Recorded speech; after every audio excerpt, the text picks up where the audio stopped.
ठाकरेंच्या शिवसेनेचे खासदार संजय राऊत बोलतायत, आपण थेट जाऊया. महत्त्वाच्या गोष्टी त्याच्यामध्ये संशोधन करून आणलेल्या हे प्रेझेंटेशन महाराष्ट्राच्या आणि देशाच्या निवडणूक आयोगानं काळजीपूर्वक पाहावं. राज्याचे मुख्यमंत्री देवेंद्र फडणवीस आणि त्यांच्या कॅबिनेटनं मोठ्या पडद्यावर पाहावं. आम्ही व्यवस्था करू आणि महाराष्ट्रामध्ये कशा प्रकारे मतचोरी, व्होट चोरी, याद्यांतील घोटाळा झाला आणि त्या निवडणुका जिंकण्यात आल्या याचं प्रात्यक्षिक त्यांनी अनुभवावं. म्हणजे राज्यातली लोकशाही कशी खतम केली ह्या लोकांनी, ह्याच लोकांनी जे बसलेत सत्तेवर त्याची कदाचित त्यांना खात्री पटेल की होय, आपण लोकशाहीची हत्या केलेली आहे, आपण निवडणुका हायजॅक केलेल्या आहेत. आपण मतदार पुरावे मागतात ना, पुरावे 27 तारखेला पुरावे प्रत्यक्ष तुम्ही पहा. डुप्लिकेट मतदार, स्थलांतरित मतदार, एका एका घरात 100 मतदार बिनबापाचे. हे काय प्रकार आहेत याचं प्रात्यक्षिक स्वतः सरकारनं पाहावं, अनुभवावं, निवडणूक आयोगानं पाहावं, दिल्लीच्या निवडणूक आयोगानं पाहावं आणि देशानं पाहावं. एक नोव्हेंबरला मोर्चा तुम्ही काढताय, त्याआधी काँग्रेस सुद्धा उद्या पत्रकार परिषद याच मुद्द्यावर घेत आहे, मनसेचा मेळावा सुद्धा याच मुद्द्यावर झाला आणि आपला निर्धार मेळावा पण याच मुद्द्यावर होणार आहे. हाच मुद्दा महत्वाचा आहे. निवडणुकीसाठी हाच मुद्दा महाविकास आघाडी आणि मनसेचा असणार. स्ट्रॅटेजी तयार केली जाते. बघा, मनसे महाविकास आघाडी या विषयावर वेगळे नाही आहेत. या विषयावर सर्वपक्षीय लोक काम करत आहेत, सर्वपक्षीय बैठका होत आहेत, सर्वपक्षीय शिष्टमंडळ निवडणूक आयोगाला भेटत आहे आणि सर्वपक्षीय मोर्चा या विषयावर निघतो. प्रत्येकजण आपापली भूमिका मांडताना दिसतोय तुम्हाला.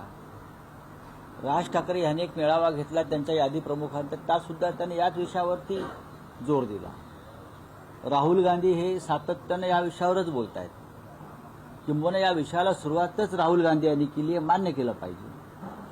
तेजस्वी यादव बिहारमध्ये याच विषयावरती वोट अधिकार यात्रा राहुल गांधींबरोबर त्यांनी काढली आणि वातावरण त्यांनी एक माहोल बनवला. पश्चिम बंगालमध्ये तृणमूल काँग्रेस याच विषयावर निवडणूक आयोगाशी चर्चा करते आहे. संपूर्ण देशामध्ये मतदार यादीतला घोटाळा हा एक अत्यंत गंभीर विषय आहे. जर मतदार यादी शुद्ध आणि पवित्र नसेल तर निवडणूक कशी काय पारदर्शक होऊ शकते. त्याच्यामुळे 1 नोव्हेंबरचा जो मोर्चा आहे तो सर्वपक्षीय मोर्चा आहे आणि त्या मोर्चाची तयारी, काल दिवाळी संपलेली आहे. दिवाळीच्या हँगओव्हरमधून लोक बाहेर पडतील आज आणि आजपासून त्या मोर्चाच्या तयारीला आम्ही सगळे लागू. काल माननीय उद्धव ठाकरे आणि माननीय राज ठाकरे यांच्यामध्ये त्या मोर्चाच्या तयारी संदर्भात सविस्तर चर्चा झाली. पुढल्या काही दिवसामध्ये एकत्र येऊन ते चर्चा करतील मीडियाशी, कार्यकर्त्यांशी आणि हा एक मोर्चा जो आहे हा एक विराट मोर्चा निघेल. निवडणूक आयोगाला दणका देणं गरजेचं आहे. का निवडणूक आयोग ही भारतीय जनता पक्षाची एक शाखा म्हणून काम करते केंद्रात आणि राज्यात.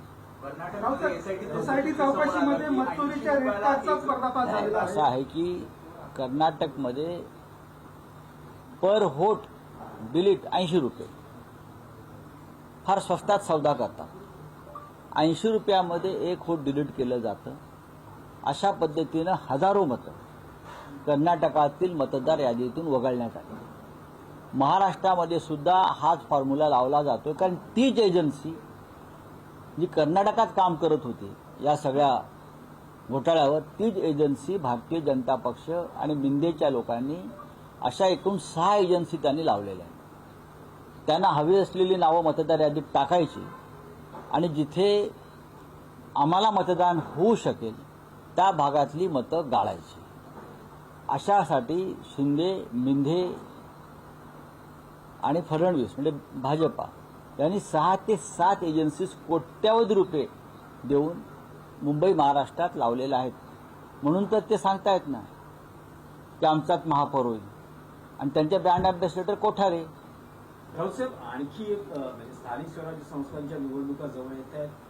मतचोरी हा तुमच्या मुद्द्यावर, अजेंड्यावर मुद्दा दिसतो आहे. आणखी एक खळबळजनक गौप्यस्फोट भाजपचे माजी प्रदेशाध्यक्ष आणि विद्यमान मंत्री बावनकुळेंनी आपल्या भाषणात केला आहे. त्यांचं असं म्हणतं आहे की आपल्या पक्षाचा पळ लागला असताना एका जरी कार्यकर्त्यानं बेईमानी केली तर याद राखा सगळ्यांचे फोन सर्व्हेलन्सला टाकलेले आहेत. व्हॉट्सअप ग्रुपवर तुम्ही कोणाशी काय बोलता, तुम्ही कोणाशी काय संवाद साधता हे सगळं आम्हाला कळतं आहे.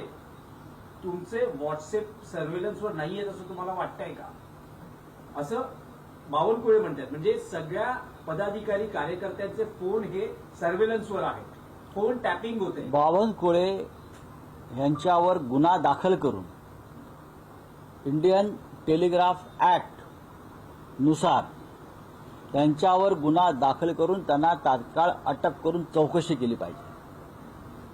बावनकुळे यांनी कोणत्या प्रकारचं पेगॅससचं मशीन इथे आणलेलं आहे स्वतः, किंवा भाजपा कार्यालयामध्ये लावलंय का, काही खासगी लोक लावले आहेत का, हा विषय फक्त भारतीय जनता पक्षाच्या कार्यकर्त्यांसंदर्भात नसून महाराष्ट्रातल्या सर्व प्रमुख विरोधी पक्षाच्या नेत्यांचेही फोन अशा प्रकारे ऐकले जात आहेत, त्यांचे व्हॉट्सअप पाहिले जात आहेत, हे आता बावनकुळे यांनी सांगितलेलं आहे. बावनकुळे आणि त्यांची टीम भाजपची, रवींद्र चव्हाण, मुंबईतले काही बिल्डर्स भाजपबरोबर असलेले, नागपुरातल्या काही यंत्रणा, या एकत्र येऊन त्याने एक वॉर रूम उघडलेलं आहे त्यांचं खाजगी, आणि त्या माध्यमातून भारतीय जनता पक्षाचे शिंदे मिंदे गटाचे सुद्धा लोक त्याच्या सर्व्हेलन्स खाली आहेत.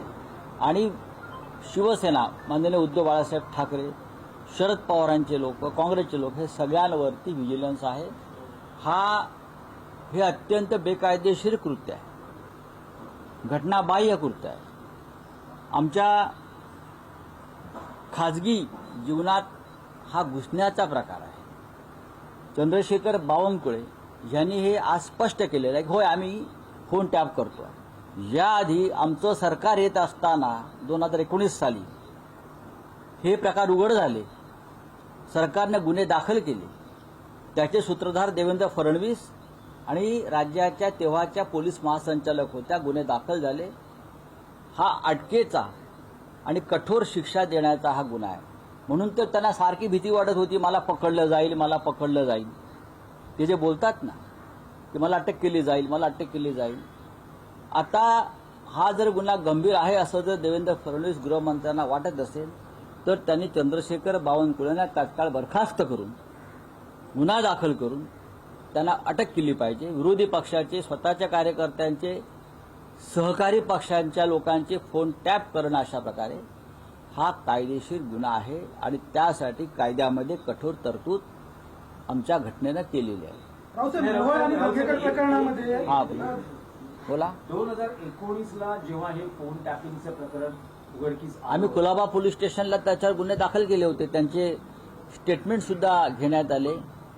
पण दुर्दैवानं सरकार गेल्यामुळे या सगळ्या गुन्हेगारांना क्लीन चिट देऊन प्रमोशन देण्यात आलं. आता स्वतः राज्याचे माजी प्रदेशाध्यक्ष, राज्याचे महसूल मंत्री सांगतायत आजही आम्ही फोन टॅप करतो. याचा अर्थ ते तेव्हाही फोन टॅप करत आमचे फोन ऐकले जात होते. मुंबईमध्ये, नागपूरमध्ये आणि पुण्यामध्ये 3 ठिकाणी हे फोन टॅप करण्याचे मशीन्स त्यांनी लावलेले आहेत. मग मी तुम्हाला सांगतो, त्याला ते वॉर रूम असं म्हणतात. हे कसलं वॉर रूम? हा व्हिजिलन्स ऑफिस आहे त्यांचं, भाजपचं खाजगी व्हिजिलन्स ऑफिस आहे. आणि तिथे पेगॅसेसपेक्षा पुढल्या मशीन्स तिथे आलेल्या आहेत. नाही, पण रावसाहेब, तुम्हाला काय वाटतं की महाराष्ट्रात कोण कोण रडारवर आहे या फोन टॅपिंगमध्ये? पत्रकार सुद्धा आहेत, पत्रकार आहेत. ज्यांच्यावर जे फडणवीस गटाचे लोक नाही आहेत ते आहेत. मिंध्यांचे बहुतेक लोक आहेत. स्वतः अजित पवार आहेत माझ्या माहितीप्रमाणे. शरद पवार असेल, मी असेल, उद्धवजी असतील, राज ठाकरे असतील, काँग्रेसचे नेते असतील, सगळ्यांवरती हे व्हिजिलन्स चालू आहे. या महाराष्ट्रामध्ये कोणत्या प्रकारची सेन्सॉरशिप लावलेली? बरे, मी सांगत नाही, आता आम्ही तो बोलतोच आहोत. स्वतः राज्याचे महसूल मंत्री जर सांगत असतील तर देशाच्या गृहमंत्र्यांनी राष्ट्रीय सुरक्षा कायद्याखाली सुद्धा त्यांच्यावर कारवाई केली पाहिजे.